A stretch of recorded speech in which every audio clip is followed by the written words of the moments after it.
ஒரு சிறிய கிராமத்தில் அருள் ஆரம்ப பள்ளி என்ற ஒரு பழைய பள்ளி இருந்தது. அந்த பள்ளியில் ஒரு பெரிய இரும்பு மணி இருந்தது. ஆனால் பல ஆண்டுகளாக அந்த மணி அடிக்கப்படவில்லை. குழந்தைகள் எல்லோரும் அந்த மணியை பார்த்து கொஞ்சம் பயந்தே இருப்பார்கள். ஒரு நாள் 5ஆம் வகுப்பு மாணவன் கார்த்திக் தனது நண்பன் அருணுடன் பள்ளியில் தாமதமாக இருந்தான். மாலை நேரம். அப்போது திடீரான ஒரு சப்தம் கேட்டது.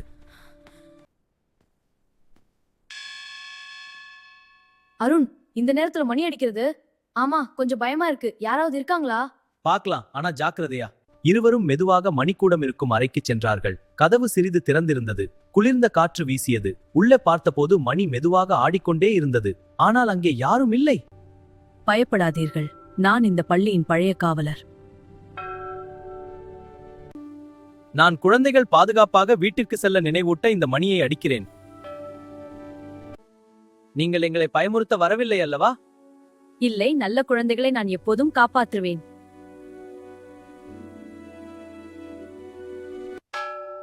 அடுத்த நொடியில் மணி ஒலி நின்றது. நிழலும் மறைந்தது.